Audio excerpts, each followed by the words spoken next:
Institut national de la réforme agraire, INARA. Honneur et mérite décernés à Bernard Etéard pour les 18 années 1995-2013 de service fourni à l'INARA à titre de directeur général et pour son dévouement à la cause paysanne, août 2013.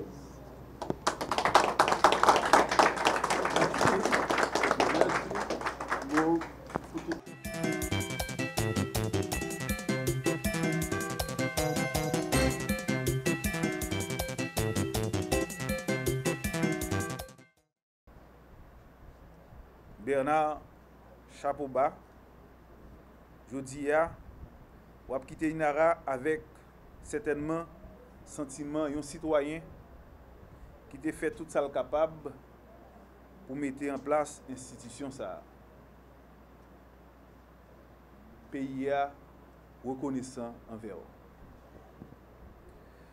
Nous accueillons aujourd'hui l'arrivée à la tête de l'INARA de nouveau directeur général en la personne de l'ingénieur agronome Max Éric Val, un ami, un jeune collègue qui a bénéficié de la confiance du chef de l'État.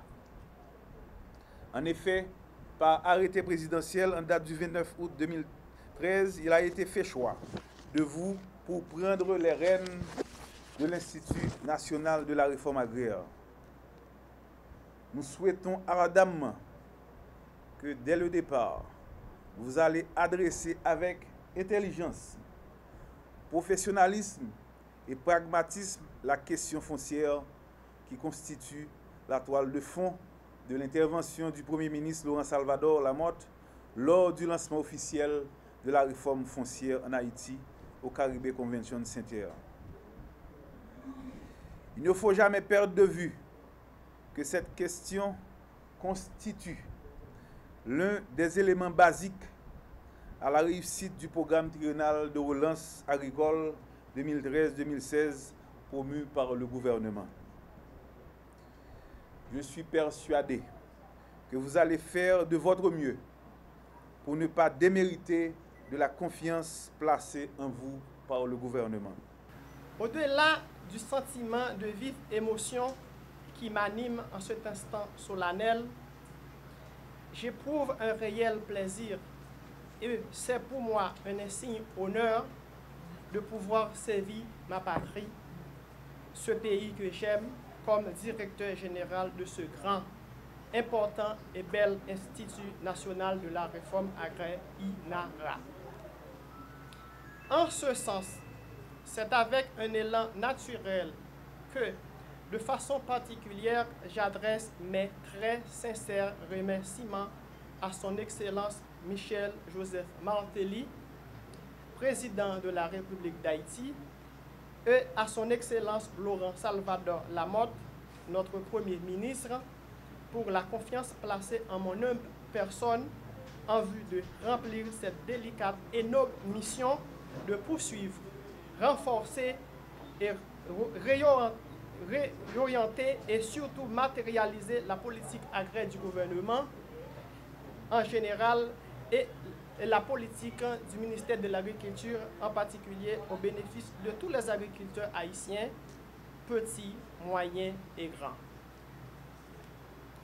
Excellence, Monsieur le ministre Jacques Thomas, confrères et amis.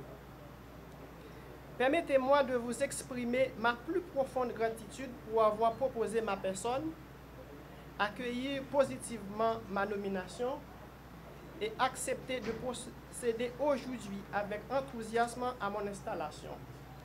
Soyez rassurés que je remplirai ma fonction de directeur général de l'INARA avec dynamisme, dévouement et le sens des responsabilités que cela requiert.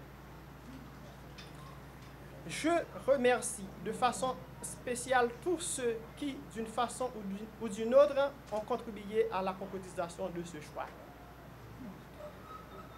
Je veux particulièrement féliciter mon prédécesseur, M. Bernard Etéard, premier directeur général de l'INARA pour avoir porté cet institut sur les fonds baptismaux et avoir été à l'avant-garde de tout ce qui a été accompli. INARA représente une institution importante du système étatique haïtien. Comme il est clairement indiqué dans la Constitution haïtienne, INARA a été créé pour une mission bien précise. Je cite: organiser la réforme des structures foncières et mettre en œuvre une réforme agraire au bénéfice des réels exploitants de la terre. Cet institut élabore une politique agraire axée sur l'optimisation de la productivité au moyen de la mise en place d'infrastructures visant la protection et l'aménagement de la terre. Mesdames, Messieurs, après un examen de plus près des différents éléments constitutifs du mandat de l'INARA tel que prescrit dans la Constitution de la République d'Haïti, je me permets de mettre en exergue quelques-uns des items qui ne sauraient en aucun cas ne pas constituer des préoccupations majeures et quotidiennes pour tous ceux qui travaillent en ce noble institut. En premier lieu, la réforme des structures foncières.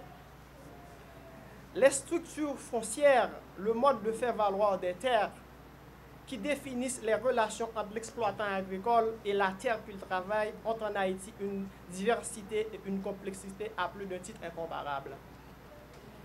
Ainsi, l'indivision familiale, l'insécurité, un marché foncier trop actif, l'agencement au sein d'une même exploitation de parcelles au statut foncier différent, l'éclatement des exploitations à la mort de l'exploitant représentent des éléments caractéristiques principaux de cette structure, ce qui constitue un handicap majeur pour le développement de l'agriculture intensive et productive.